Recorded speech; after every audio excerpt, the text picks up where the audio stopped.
And just remember that no one can tell you your right answer, they can only tell you their answer. In this video, we're going to talk about the problem with seeing other people as gurus who have all the answers to your problems instead of trusting yourself, and I'm going to talk about how you can become the guru of your own life. So if you struggle with decision making and trusting yourself, keep watching.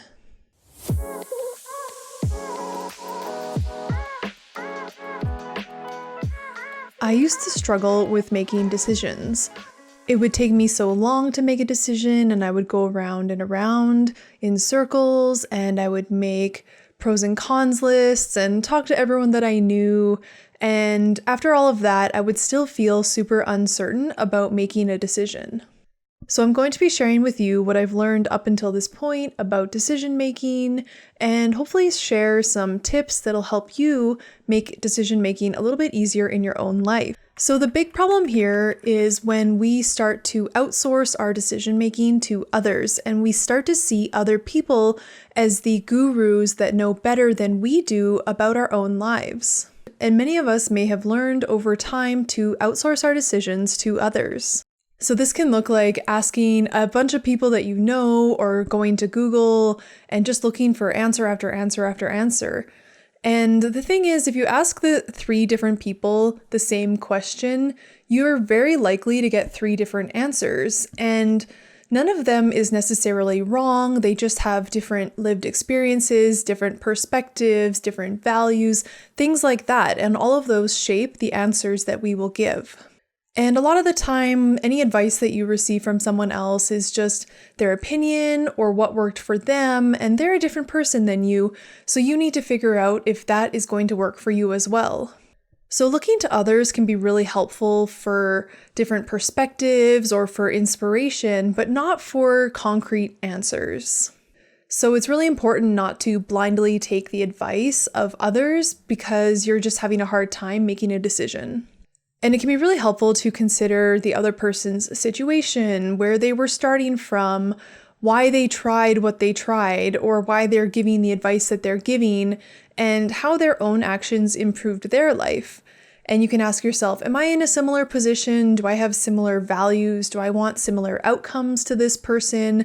And does this solution resonate with me and seem like something that I could sustainably implement? And trouble making decisions can show up in any area of our lives. So it can be around simple things like not knowing what to eat or not knowing, what style of clothes to buy, but it can also impact bigger decisions in our lives too, like our relationships or our career, or maybe you're thinking of moving somewhere, but you really have no clue. And a lot of this can come down to a general lack of decision-making confidence and capability. And this can really wreak some havoc in our lives. It can lead to a lot of confusion, and it can also lead to blindly taking advice and hoping that something will work. And it can lead to a lot of stop and start actions because you kind of take advice without thinking about it, and then you realize it's not going to work for you. So then you kind of end up back at square one. And there may even be a little bit of resentment towards the gurus that you've been following that are supposed to have the answers because you blindly took their advice instead of considering if that was the right advice for you. And just remember that no one can tell you your right answer, they can only tell you their answer. And ultimately, all of this misaligned decision making can lead to a lack of fulfillment and a lot of stress and a lot of frustration in our lives.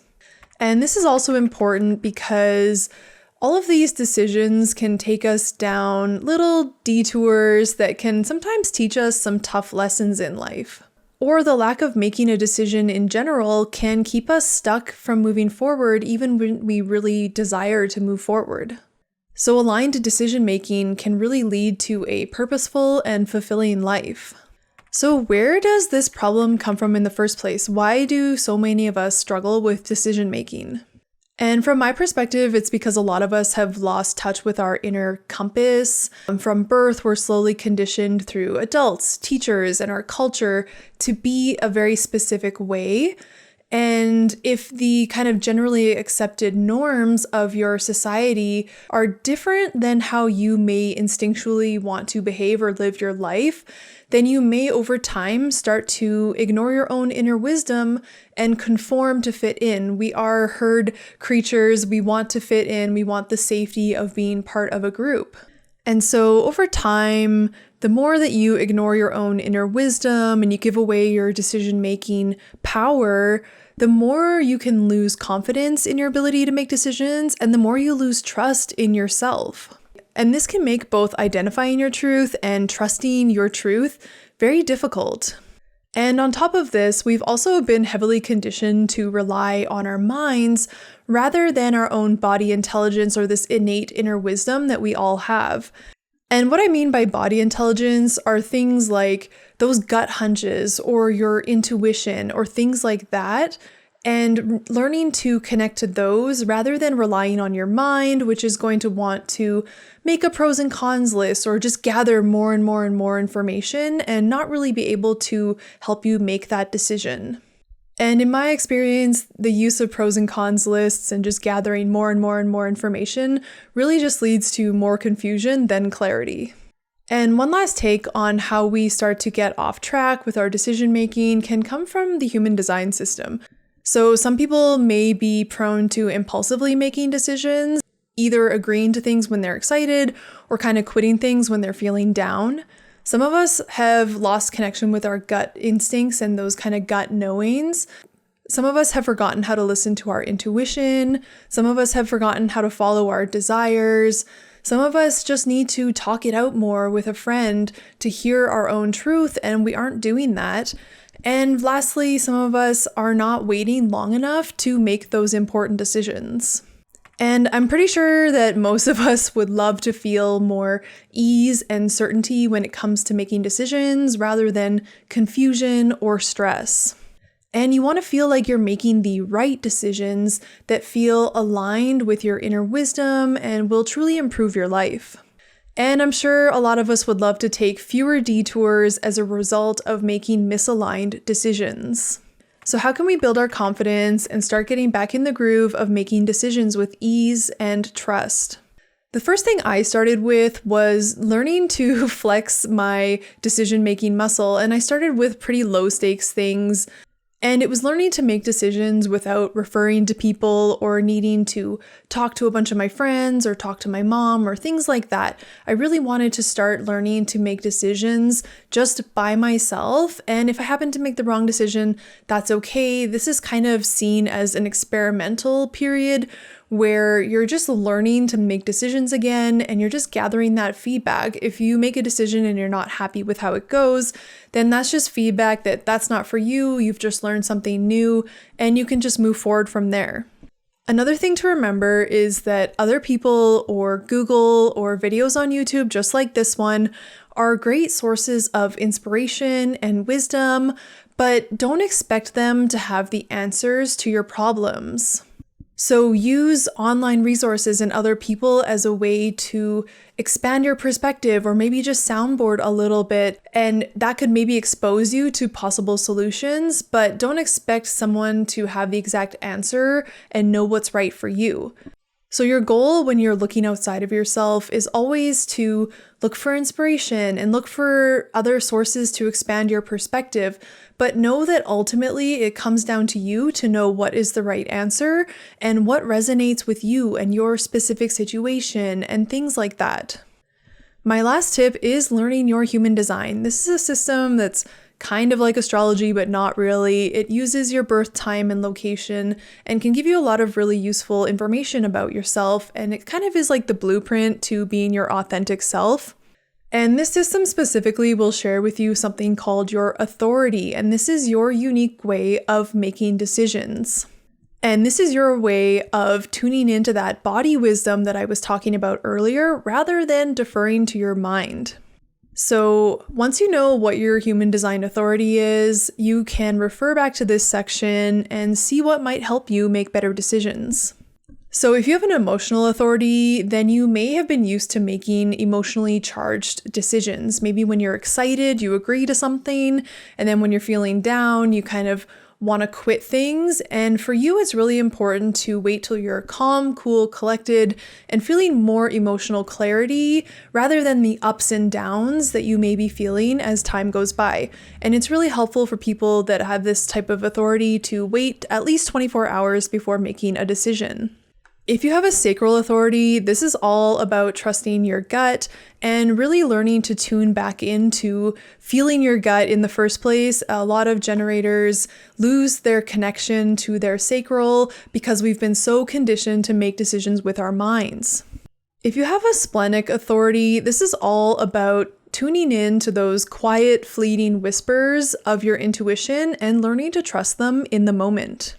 If you have an ego-based authority, this is all about tuning in to your desires and just being able to admit that you want what you want and you don't need to think about it any further. If you have a self-projected or environmental authority, these are really about talking things through in order to hear kind of what you're saying in that moment and finding someone that can be a trusted sounding board to help you talk things out and see what you say in the moment. And lastly, if you're a reflector, then your authority is to wait 28 days or a full lunar cycle before making important life decisions. And the last tip that I'll give you when it comes to making decisions is learning to trust. Often the reason we spend so much time going around in circles and spinning our wheels and needing to find more information is because we're not really ready to trust the answer that we may already know inside, or we just don't trust ourselves because we've gotten so used to deferring our decisions to other people. But trust is so important because sometimes the answers we can get from our inner wisdom don't necessarily make sense, or they don't seem practical, or you just can't see how that would work out.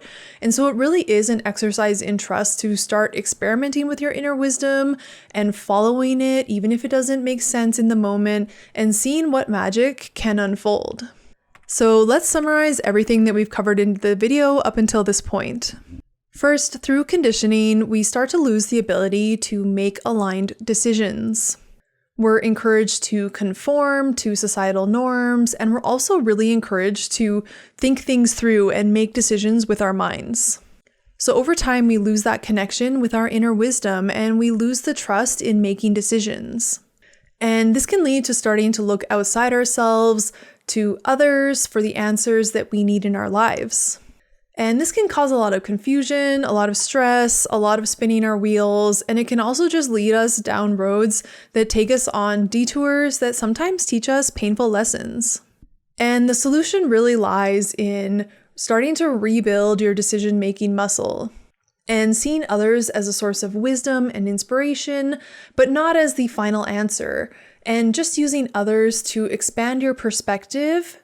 It also means learning to trust your own inner wisdom when it comes to decision making, even when things don't initially make sense. Your inner compass will always guide you in the right direction. It's just about learning to tune in and follow it again. So I really hope you've enjoyed this video and that it's given you some food for thought. If it did, I would really appreciate you giving the video a thumbs up. It helps out the video in the algorithm. And if you like this type of content, I encourage you to consider subscribing for weekly videos just like this. And with that, I will see you next week.